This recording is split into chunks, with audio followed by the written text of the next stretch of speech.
Hello. Okay, so my name is Hayley Jackson. We have Hal here. We have Judy Glantzman. Judy is a multimedia artist who has been working since the late 70s and has been exhibiting at the Bromm Gallery since 1984. She recently worked as a painting instructor at the Rhode Island School of Design and a drawing instructor at the New York Studio School. And we also have Jeffrey Hargrave, who is a North Carolina-born African-American artist who's based in New York. He deals with representations of African Americans, often putting them in the context of art history. And so I guess my first question for both of you is, how has your practice changed since you have gone into quarantine? Jeffrey, you want to go first? Oh, you can go first if you want. Okay. I mean, actually, in some weird ways, it hasn't changed that much. I mean, I work at home, and so for me, there was a kind of a pause for something. Certainly, teaching changed, but I got to sort of the change in terms of my students was just sort of feeling less pressure, just more a kind of a freedom to, sort of privacy that I usually work in, but it was just more extreme. So, and then. It actually impacted the kind of work that I did, only in that I just realized like I was feeling very disconnected. I couldn't ignore what was going on. So then I started making these little Corona portraits, obituary portraits. And so that's really changed what I'm painting, but not so much my time or my practice or how much, what I do in my own space. It's almost it exaggerated what I normally do, which is pretty much stay home and work in the studio. I guess, well, first of all, it's funny, I started making sculpture again, which I kind of put aside. I went through a period where I made all these dolls. They're kind of scary. And when I came to New York, I worked with Kiki Smith for a little while, and I wanted to work with her because she made dolls. So after I worked with her, I made all these dolls, and then once I kind of got out of my system, I felt like I couldn't really make them. But since being in quarantine, I got some clay, and I've been making I started making these clay sculptures, and then I started to cut out these shapes out of cardboard. So I've kind of gone back to sculpture for some odd reason. I don't know why, but I guess I just felt like I needed to express kind of what was going on. I think in regards to this hard time with everything and everybody, kind of the horror, I kind of feel like I come from that, with my childhood and all that insanity. So it's kind of like I cheered to someone, I said, I kind of thrive in hard situations. And I don't know if that's a good thing or a bad thing, but coming from the South and then being gay and being Black, and, I kind of come alive. I think I come alive when I kind of confronted with kind of hard. I've been dieting, I become vegetarian, I've lost weight, I don't know. That's good. I'm trying, so. Jeff, do you have any of those dolls handy to show us? I don't really, because you know what, Ethan, I gave him to Ethan, so. Oh, okay. The gallery, Ethan Cohen, so. Right. But Jeffrey and I have also been, we've been working back and forth, but I'm not home now, so I don't even have the doll to show that I have of Jeffrey. I have, well, I mean, would you call the second one that you did a doll? The first one, yeah, really. That's kind of, it's going in, yeah, I think all of those kind of, and it's part of this time, I've just been doing these kind of, I don't know why it's taken sculpture or these kind of, maybe I needed to kind of get this out of me, what's going to kind of happen, in a way. But, yeah, so, I wish I had some of those with me. But. Judy, you have some work on at Betty Cunningham, don't you, right now? Yeah, well, she did this viewing room thing. Yeah. So it's online.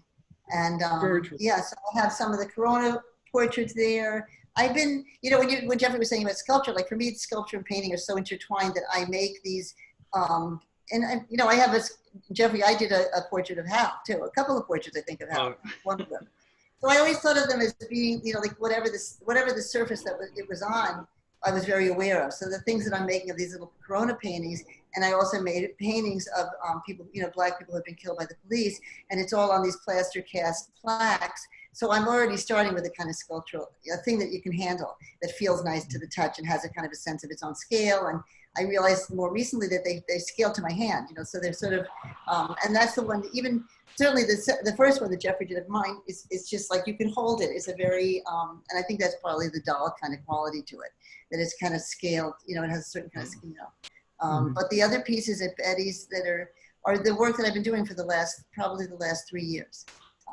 So it's, yeah, so that's up for, I think, another week or so. Great. Judy, what role do you think art plays in mourning and grieving for you? Well, you know, it's always interesting that you think you're doing one thing and that you're doing something else. And, you know, I was trying to also make these pieces and talk about race, but my mother had just died. And I realized like the quality of memorial, it's twofold away. Like the quality of memorial was really just me also expressing my own personal grief.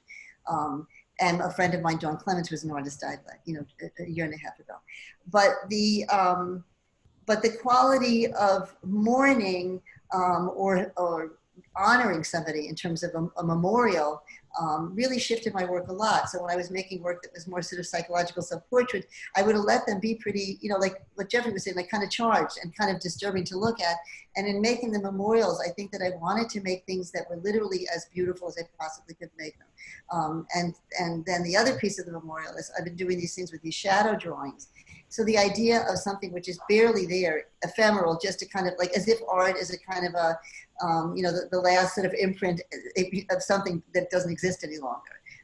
So that's sort of both the shadow drawings and even the paintings of the flowers and the painting, even the memorial paintings. I'm really, what I realize even about the memorials is I'm painting a piece of paper.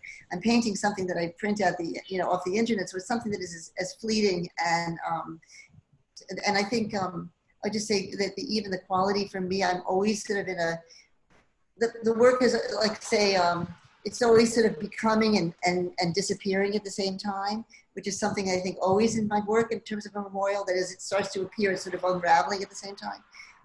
So that you're trying to tell, you know, so to speak of the point of something which is actually not material, that the idea of, you know, the thing that's left when there isn't a kind of physical body or, you know, so I'm making things that are physical, but in some ways I think I'm interested in the moment where they almost are barely visible, like that they're disappear, you know, they're coming out of you. Spiritual. So they're spiritual, Judy? Oh, I'm sorry. Yeah, I think, you know, I was just reading an old article about Irving Bromm talking about Andy Warhol. And I was surprised to hear that Andy Warhol was saying that he almost made something, that he wanted to make something almost nothing. And I think that quality too, which actually is spiritual, because the things that are not containable, that are not quantifiable, like what is the thing that's a spiritual thing? It's a thing that you almost, you know, the other thing about my newer work is that I try to make a kind of a framework around it, because the thing that's the spiritual, which is like the shadow drawings, the things almost disappearing, as an artist, we're kind of just creating a kind of a framework to see them. So that those things are actually not really visible or always visible. What does spiritual look like? So it's sort of a way of kind of creating a kind of a frame around it to contain this thing, which is really unnameable, but evocative of a kind of a feeling. Yeah, so I think definitely spiritual would be something that I would call them.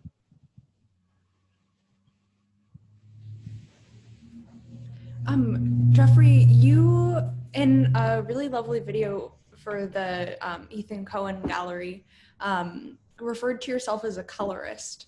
And you were kind of talking about Jasper Johns and how his art uses color to draw the viewer in initially to kind of learn what the art itself is expressing. Do you think that I would just love to hear more about how you use color in terms of expression. Well, I was born in North Carolina, and my house that I grew up in was next to the woods. So I grew up around a lot of color, animals. There were like thousands and thousands of rabbits. I love rabbits to this day.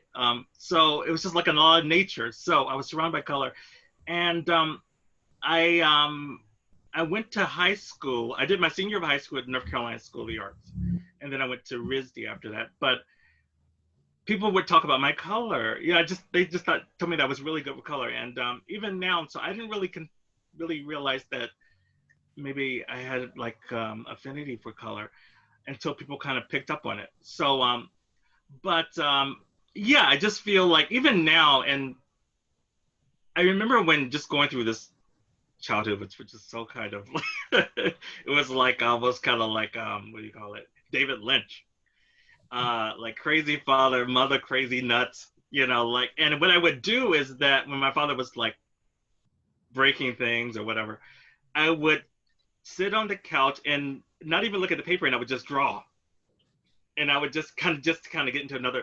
So I kind of look at color like that, like it's kind of like expressive. And actually, in regards to Judy, I was thinking when I came to New York in 1997, but I showed with Trisha Collins. You probably know. She was like Collins Malazzo. I think she had a gallery.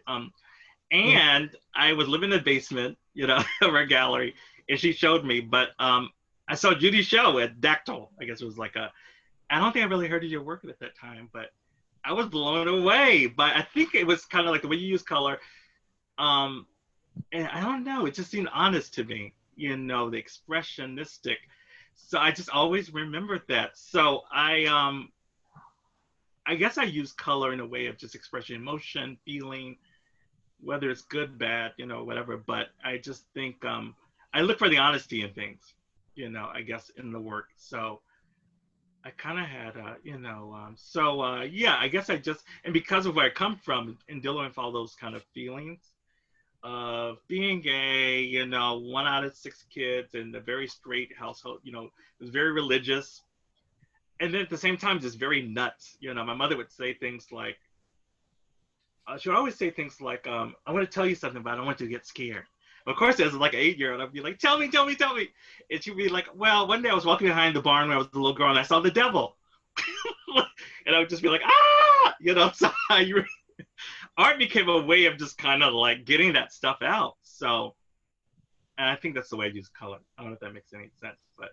Well, I have a book that I guess it's some of Jeffrey's portraits. It's just like and each one is very distinctive. Like the ones that I made, like the sculpture from. It's like the color really shifts in those paintings one to the other, but otherwise the painting is exactly the same. It's just a little child and sitting in the lap of what seems to be like the caretaker or something, and yeah. And each one of them, like the color of those things, in other words, almost compositionally and subject are the same. It's just the color that shifts from painting to painting, and that's a cool way to look at your, how that impacts, the color impacts.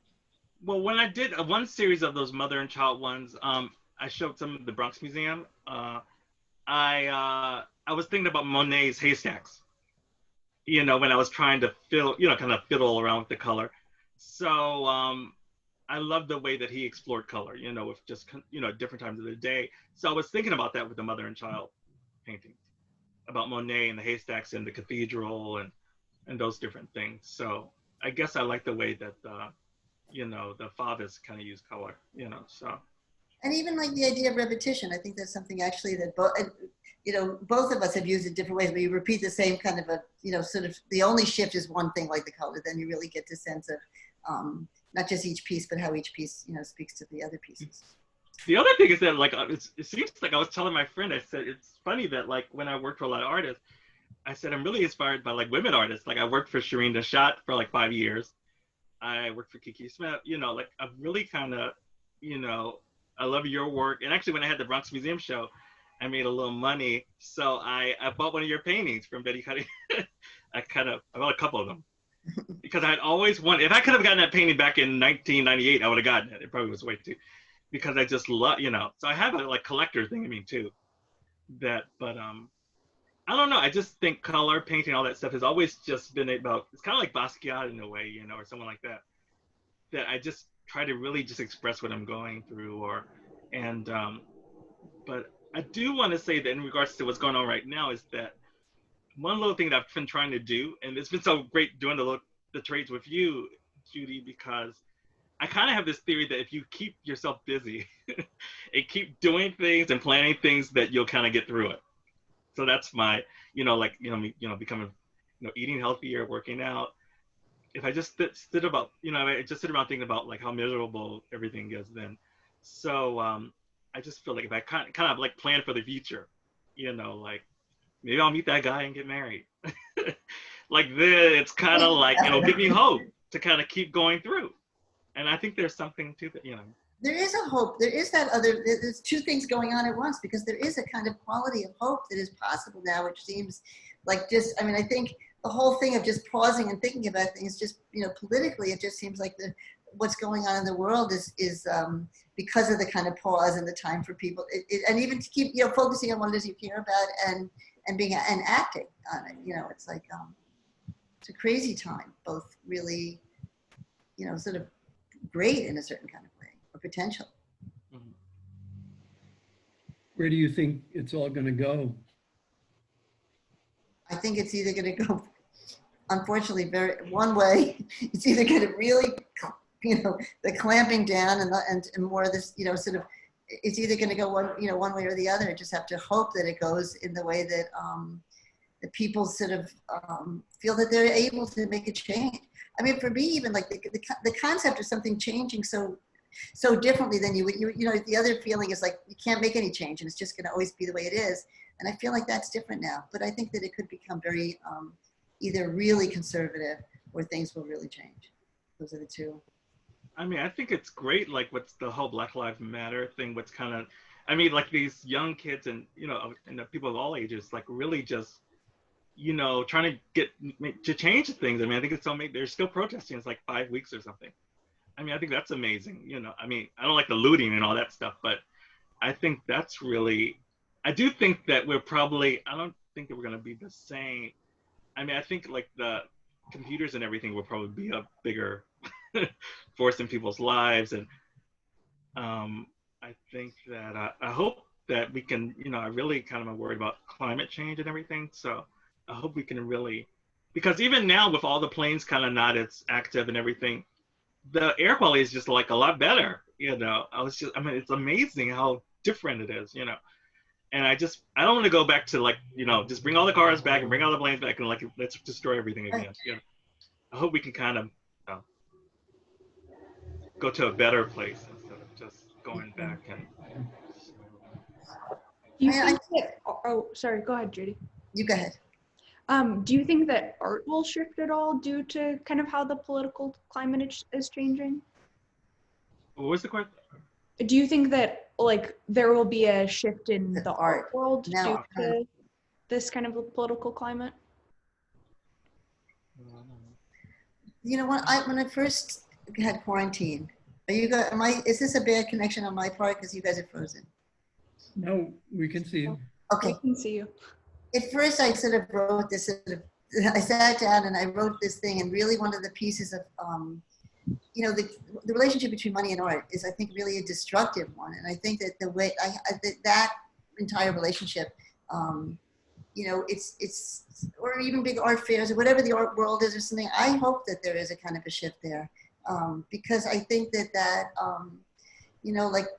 the relationship of money in our country to anything, I guess, is really, it's so powerful. So people that are in positions of authority are, people who have a lot of money. And even like when they did David's show, I mean, just getting fun. I don't really know how things act like museum shows happen, but it seemed like you just had to get a tremendous amount of funding from people who have a lot of money, so that our cultural world is in the hands of people that might be really good at making money. That doesn't necessarily mean that they have a kind of a understanding of culture and what of our culture should stay and represent us as a culture. You know what I mean? I think so. To me, I don't know if that'll ever happen, but I think that the kind of big bloat of things just seems so.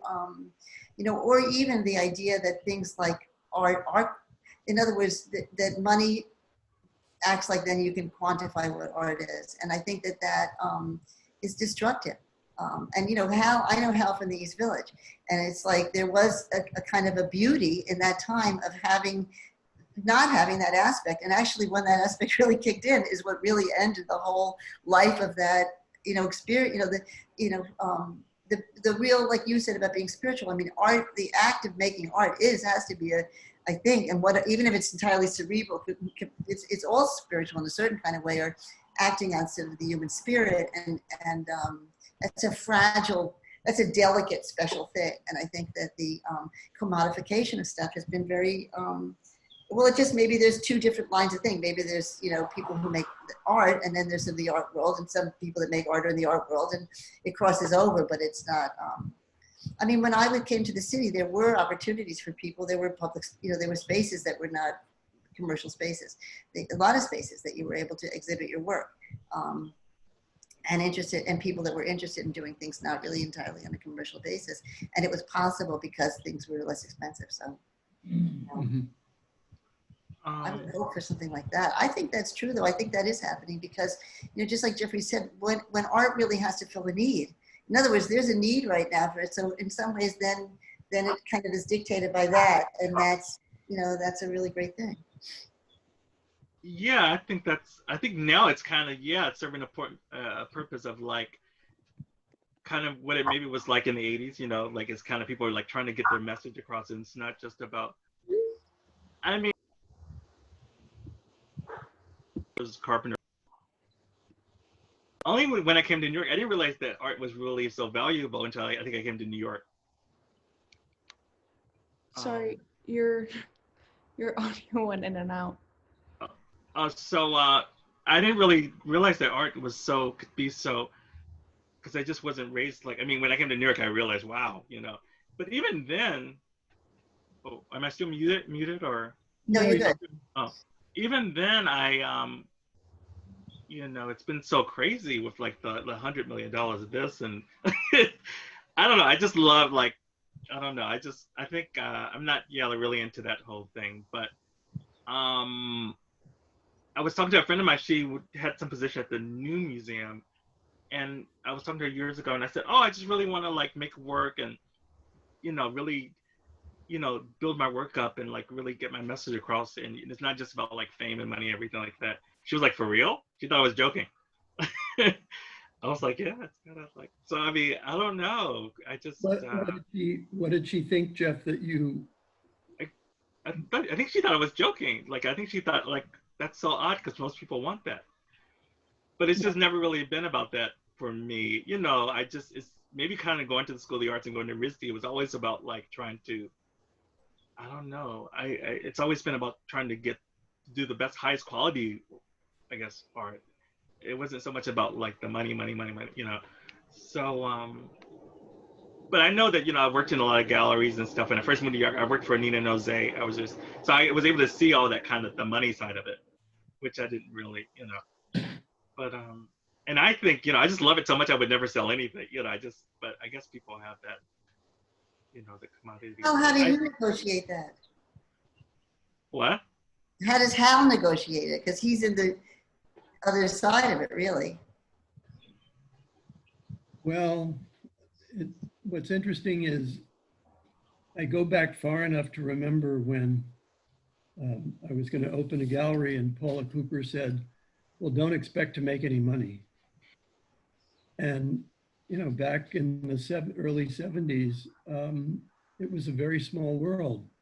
And if you believed in the artists whose work you showed, and you could convince people that those artists were special enough to look at, that was the first hurdle.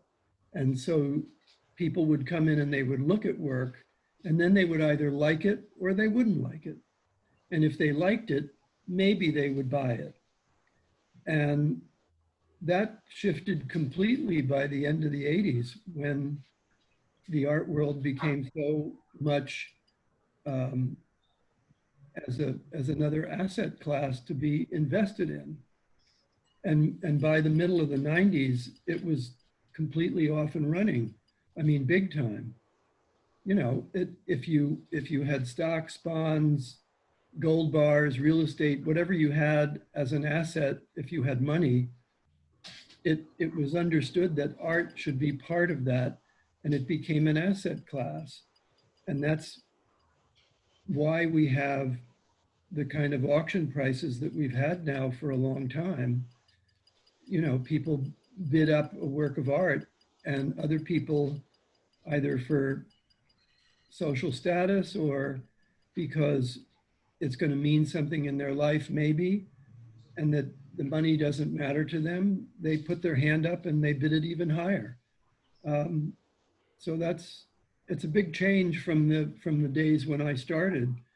And if you were to talk about the commodification of art, there are probably a lot of dealers who were involved with the art world before I was, who would have more astute observations. But that's just, that's just what I've seen happen. I live in Soho, and so there was this place. It was they had a picture of reproduction of a Warhol in the window, and basically the idea was you could buy a piece of it, like you could invest, like, and it was just like, I thought, like, oh my God, like you wouldn't have, of course, have the millions of dollars to buy this thing. So basically you're essentially buying a little piece of the stock of that painting or something. Right.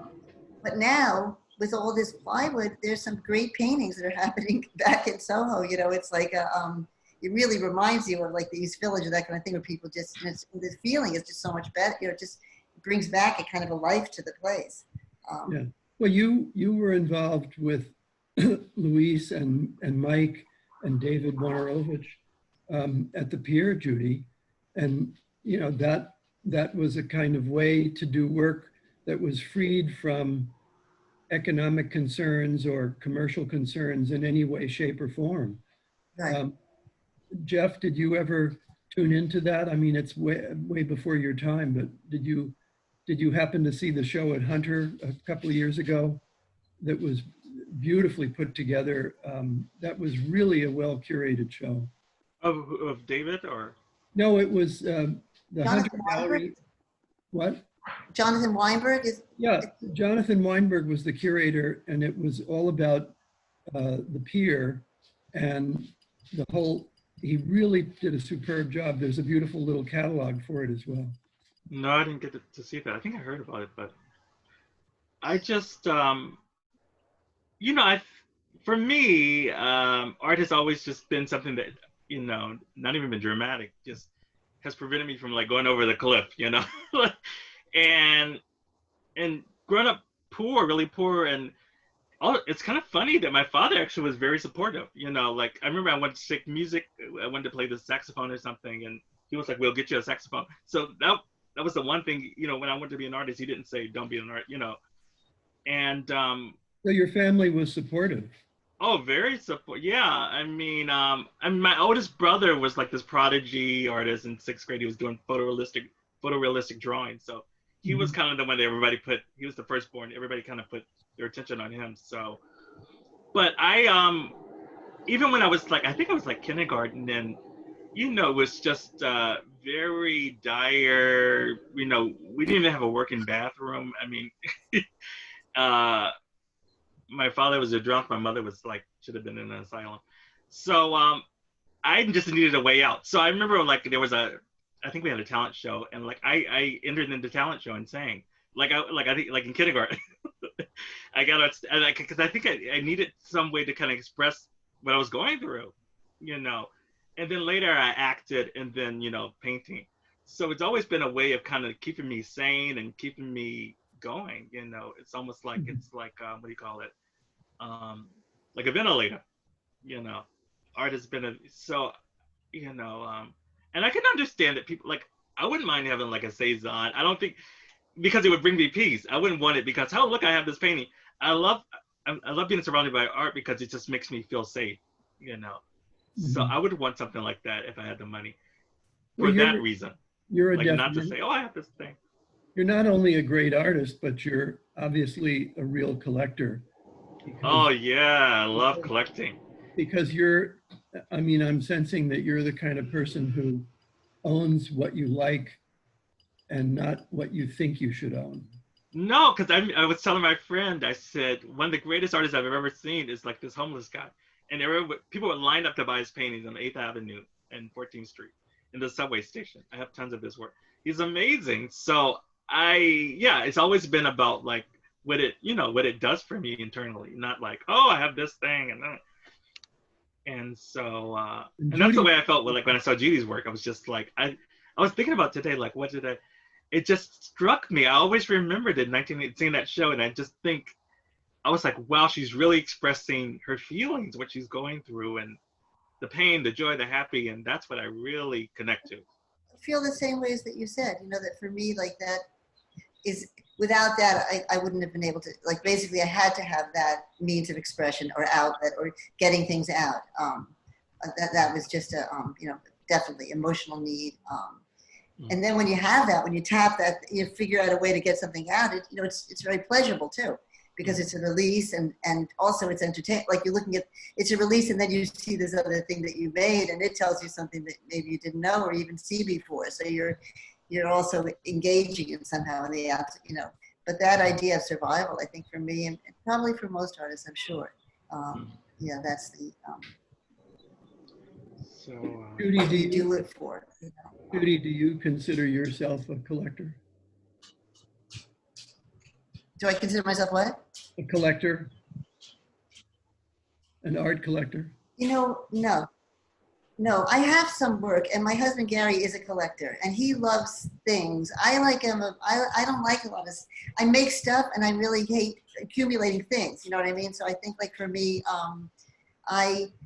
it's interesting because I think as artists we do put a lot of value in this object that we've made.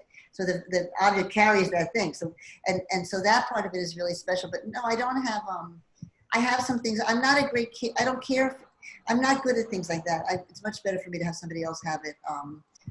You know, I have some pieces of David's, and even with David's, I've lost some of the things that I was given. So it's just like, I am not a responsible person is the problem. I almost bought one day I saw a Ellie Nadelman sculpture, and I really wanted that sculpture. And I thought, okay, I could maybe, it's like $7,500. So if I counted out the years that it would take, you know. But then I started thinking, like, I couldn't handle it. I wouldn't want to have that. I'm not the person to care for that thing. Somebody else should have it in there. I can see it, but I shouldn't. I'm a destroyer of objects. But you have some work of David and probably some Luis Frangella. In here, I have a painting of Luis that is one of the, I think it was Orvieto. And then he did these paintings that are the curtains. And he made these paintings that you could just see a sliver of the landscape. And he said it was just too difficult for him to paint. So he could just paint. Luis, yeah, I have Russell, I have Luis. I have plenty of people, you know, I have Jeffrey. I have plenty of people that I've exchanged work with, and I do take care of it, but I have to be careful about it. No, it's wonderful to have work that speaks to you. You know, that is amazing.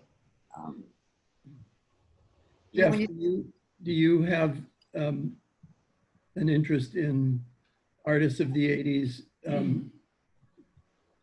who were kind of pioneers who are no longer with us, like David Wojnarowicz or Luis Frangella or Keith Haring? Oh yeah, of course. And I actually, I kind of like, I think I'm a real collector because I have like, when I had that Bronx Museum show, I kind of sold everything from the show on my own. And I spent all the money on art, other people's art. Like I got like a still life from a French school still life, 200 years old, from a place. And it was like $4,000. Like because I just feel like I just love being surrounded, you know, I would never want to, about a lot of Rick Prohl's work. I commissioned him to do, you know, paintings of my family and stuff. Cool. That would be great to see. Yeah. Oh yeah, he's a good portrait artist. Actually, he's like amazing. I mean, I have one here, but yeah, he's amazing. He did my brother, and you know, yeah. So I love the '80s artists. I mean, I love Keith Haring. I love all of those guys. And I just love art. Period. Like I'll give you hope it's not going wood, but I told my friend I used to smoke cigarettes, and I told my friend I wanted to stop so bad, and I said I feel like I can't even enjoy art, or even like I want to be able to enjoy going to galleries and museums and, you know, being around art. And I think they were shocked that I said I wanted to stop smoking for that reason. And I stopped. They were like, wow, most people would want to stop just because of that. You want to enjoy art more. But I said, that's the kind of person I am. You know, I just feel like, and I stopped, you know, for now anyway. But it's just, I really wanted to be fully engaged with it, you know. And I'm a little probably addicted to art, but yeah, I love all periods, you know, spanning the I did get I got a Picasso print after the Bronx Museum show from John Zilke Gallery. But I just feel like I spent my whole childhood trying to take my life. I think pretty much. So I feel like, you know what? Like I really want to just be around things that that bring joy, you know. You And spent your whole childhood what? pretty much trying to end my life. I was very suicidal. I just Oh, was, wow. you know, at a very young age. And when I was in first grade, there were a lot of angels in my story, but there was a tree in our front yard, and I decided that if I jumped off the tree so many times, I would break my neck. And I would climb up the tree every day and jump down, and climb up again and jump down. And one morning I woke up and I couldn't move my neck, and they rushed me to the hospital. And the doctor said I came inches away from breaking my neck. And I was more angry that the fact that which would have killed me, that it didn't happen. And I have to wear a big collar. And I went back to school with a big collar on, and my teacher was like, "What happened?" And I was like, "I don't know. I almost broke my neck." And that teacher talked to my parents and forced my parents basically let me come to her house and swim on the weekends. And she, you know, so she saved my life. And to this day, we're still in touch. Wow. So if it wasn't for her, I mean, and my parents were like, no. But she knew, like, hello, like, warning alert, you know, something's going on with this kid. So literally, I mean, art really literally saved my life, you know. Mm. So, What a story. What? Gosh. Beautiful. I think the kind of the being gay, I knew I was gay very early. And the racism, that's why I'm so happy about this whole Black Lives Matter movement, because I just internalized all of it, you know, the being gay, the racial stuff, my father's addiction, my mother's craziness, you know. And see, art was really a lifesaver, you know, first acting and things, and then painting. So you had a big family. You were one of 6 children? One of 6, yeah. And where are your siblings now? I think because of like the challenges, they're all like super successful. My one sister, Yvette, her son plays for the Eagles. Wow. You know, football. He's like, you know, he just signed a $39 million contract with the Eagles. So I think either it can either happen like this, like kids from a very tough situation like that, especially Black kids, can either go the opposite direction and we're all in prison, or they're like super overachievers, like my sister, you know, and her son. My other sister's a nurse. My brother works for a dental office on the Army base in Alabama, you know, like, so everybody's kind of high. So. How much of that do you bring to your dolls and your artwork, do you think? All of that. I mean, it was almost kind of like, I mean, I think a lot of times when I'm painting, it's almost like an exorcism. You know, like I gotta get it out. Like I gotta, you know, I've even done video. I did a video that I kind of made, and I showed it at White Box. I did an animation. I feel like any way to get this kind of, you know, I want to do performance maybe. So for me, it's really just kind of like exercising these demons constantly, you know. Hayley, would you like to see the video? Yes. Oh, what'd you say? I'd love to see that video. Oh yeah, I have. I mean, yeah. So. What about you, Judy? Have you seen it? No. Okay. I'd love to see that. All of us want to see the video. Jeff. Yeah. Oh yeah, it's so. Yeah. It's, but yeah, so it's just about kind of really, you know, just cleansing, getting rid of all this stuff. And a lot of my work, I guess, is about what I go through. I mean, for years, as I struggled with smoking, I did paintings about like probably me dying from cigarette, you know, about my, you know, the health battles and stuff. So it's really kind of that way, you know, very.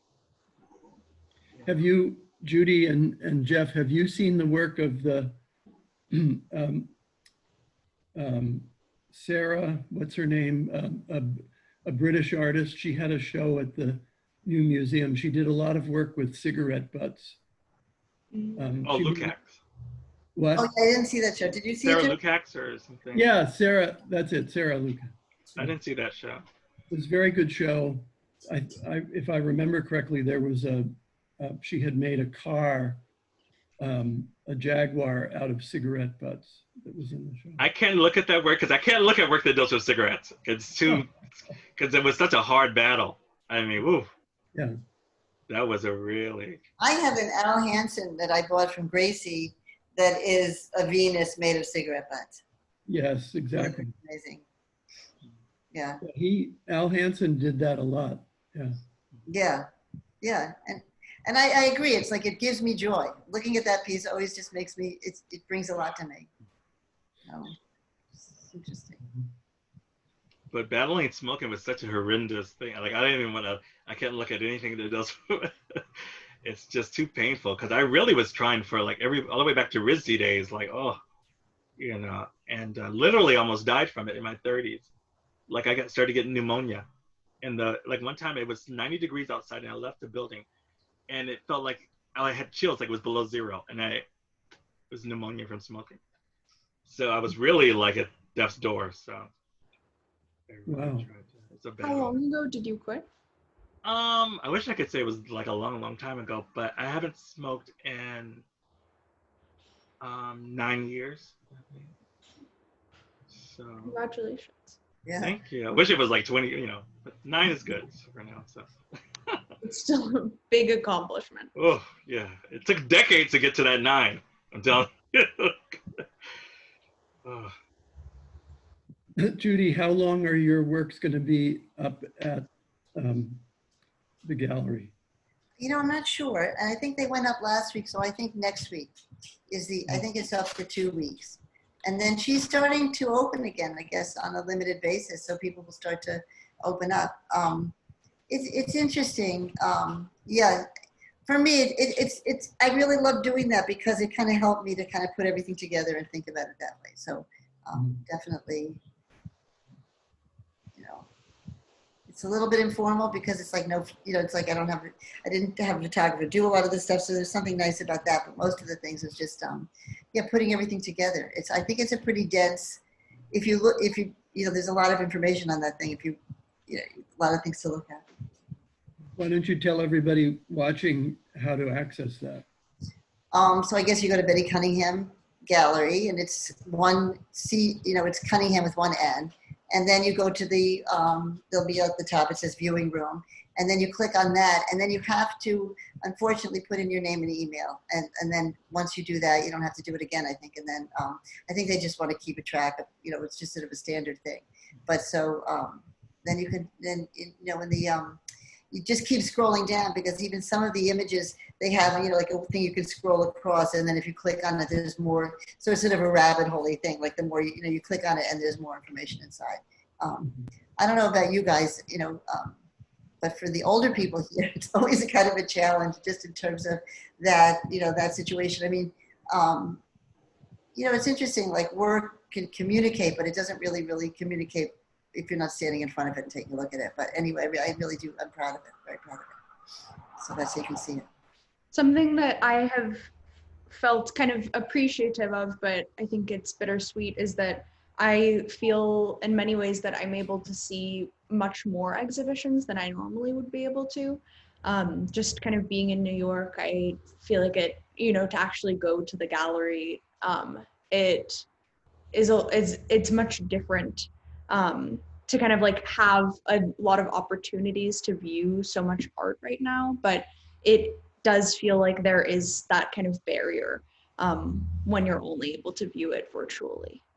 I've been on some panels, and I always think to myself, if Agnes Martin had submitted her work to any of these panels, she would never get any grant in the world, because you would just look at that, like the very essence of Agnes Martin does not come across on any kind of a, you know what I mean? So it's actually the thing that you said about what's spiritual. I think that's the thing that actually doesn't communicate that well. But the other things do, and like you said, you could see a lot. So do you have like nude descending the staircase behind you or something? What is the image? Oh yes, yeah, no, that is new descending staircase. It's my parents met because of it, so it's a very sentimental thing. My parents have a print of it. It's very funny. Yes. Your own Duchamp. Jeff, what do you think about viewing art online? Do you like it, or do you find it not so interesting? I think one thing I've been doing that it's kind of fun for me. See, I have this collector thing in me that's I mean, I'll go to different museums, like like the Art in America comes out every year with like all the galleries, like the listing thing, and I have some of those copies. And you a guide, yeah. So I've been going to like the museums and all over the world. Like I'm gonna go to every museum and look at their collection. So that's what I've been doing kind of a geek in that way, but I kind of get off on that. But Somebody some galleries, viewing rooms are, you know, a little more highfalutin, you know, than others. Maybe like I was looking at one, what is it? The Finley Gallery or something, you know, Wallace Finley. Some have this thing where you kind of zoom in and you kind of like can go from, it really is kind of more high. And those are kind of more, I mean, I love going to a gallery on foot and going to the galleries. I mean, I hope that comes back. I mean, I hope, you know, but I guess the ones that are a little bit more high, you can actually go into the space. Some of them are three-dimensional. Some museums have, those are a little bit nicer, you know. You know, but I do like actually going into a gallery. But for some reason, like I just love, like I'm so I love looking at people's collections. Like that's like my thing. I kind of that's like my secret thing that I do. I know it sounds corny, but I guess I do have that collector bug. I've been bitten by that. What do you mean? Are you looking to see what people's art that they have collected? Well, like museums, and me and my friend Victoria, we're like Peggy Guggenheim. We're the like that's what I love. I mean, I just really, and I think it comes from my father, like because he made a living as a carpenter, and he was like kind of like a high-end carpenter. So, and then my brother was the art thing. So, and so I was around it, you know. Even as a kid, I used to ask my brother, "Can I have this drawing?" Like I had it in me, and we had like a mentor, an older African American man in my neighborhood who was a painter. My father introduced me. And I remember I was like in 6th grade, and I asked him to do it. I commissioned him to do a drawing for me.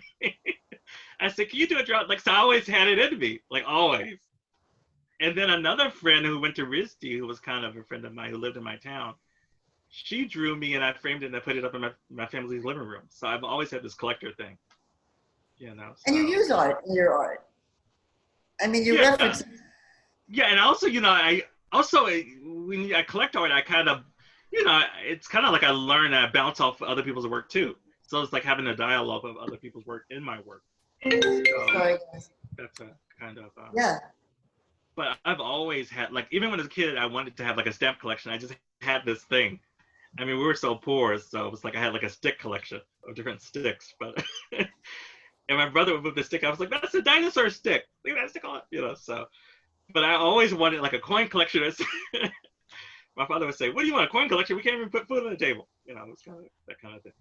But so I always had it in me. Like I want a coin collection. I want a stamp collection.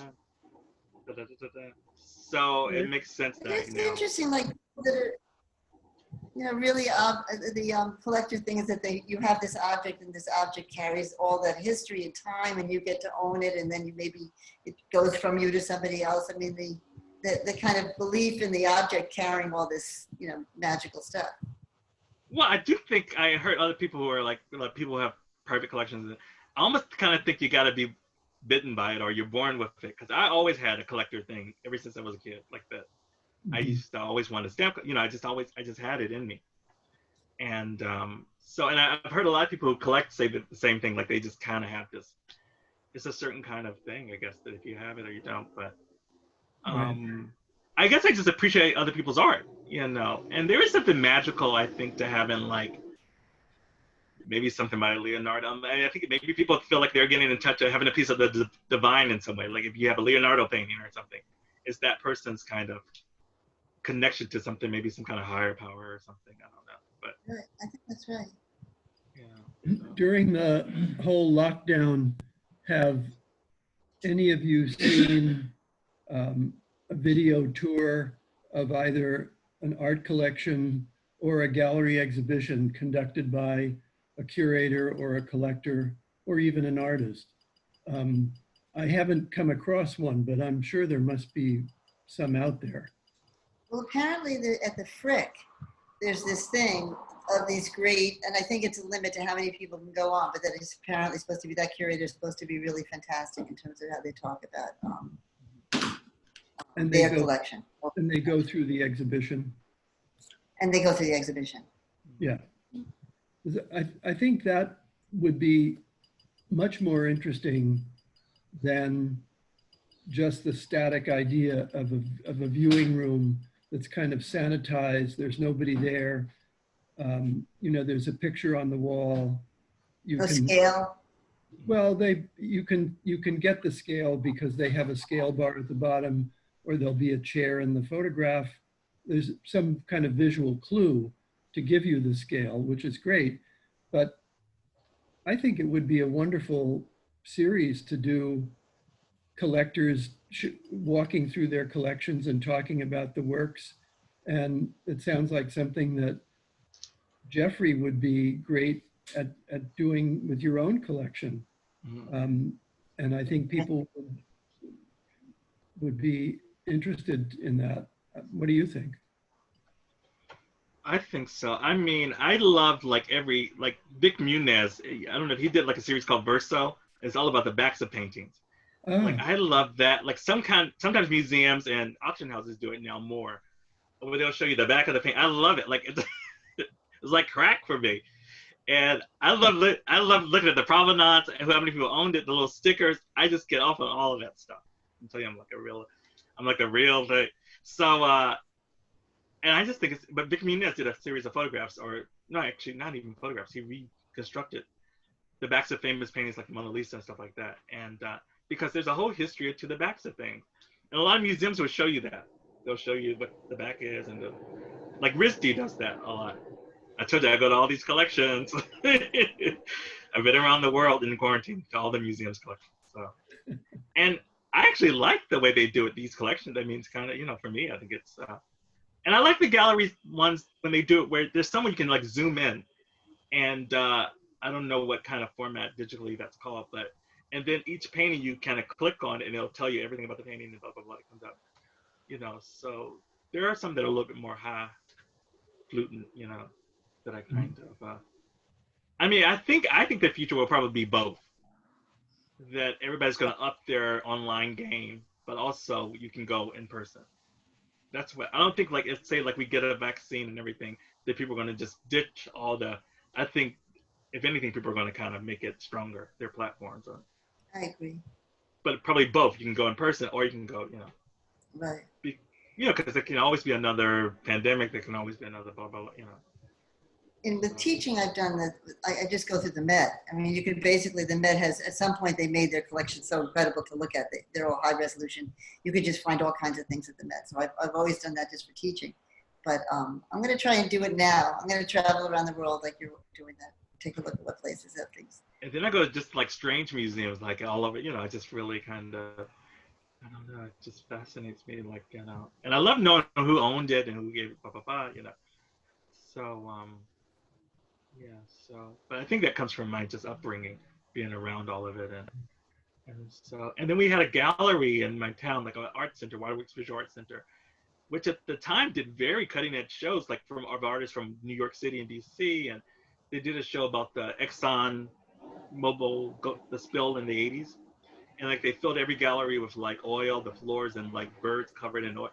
And this is like a small town, North Carolina. So I saw all that stuff, like, wow, like, because I thought art was only like farmers, like we had to paint farmers and stuff and chickens in my art class. So to see a place that had shows like that, I had never seen anything like it. I was like, wow, this is amazing. So. Judy, you said something earlier about art in the streets with all the plywood in Soho. And that made me think about the East Village in the 80s, when so many artists, kind of like an extension of what happened at the pier, people would paint on construction site panels, plywood. Luis Frangella used to do corners, turn them into faces where the two corners came together. I don't know. That's pretty interesting. But have you seen art on plywood that feels like it's really good stuff? Some of it. There was one thing, I mean, some of them are okay. Obviously, some people have prepared. Some of them are really raw, really beautiful to see, just lots of, Black Lives Matter and people that have been killed. But there's also a feeling of not having to look at Tiffany. I mean, it's actually a twofold thing, because I didn't realize how much of that was impacting my experience too. Like, basically, it was replacing some kind of thing for something else, which is really, I guess the main thing about it is that it's alive. It felt like it was alive. It was responsive to a situation.